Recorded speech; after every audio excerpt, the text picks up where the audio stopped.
Ju vjen ere keqe nga goja, mund të vuani nga kjo sëmundje. Diabeti.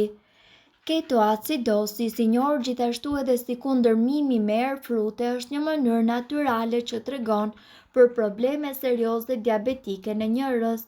Sëmundje në moshkri. Era e keqe që del nga goja duke pasur dhëmbë të prishur, mundet që të jetë gjithashtu një shenjë e sëmundjeve në moshkri, thonë një pjesë e madhe e mjekëve. Probleme me veshkat. Veshkat largojnë mbeturinat nga gjaku ynë, kështu që nëse ato kanë probleme, trupi ynë mund të pastrohet nga helmet vetë. Kjo gjë bën që helmet të lëshohen përmes sistemit të frymëmarrjes.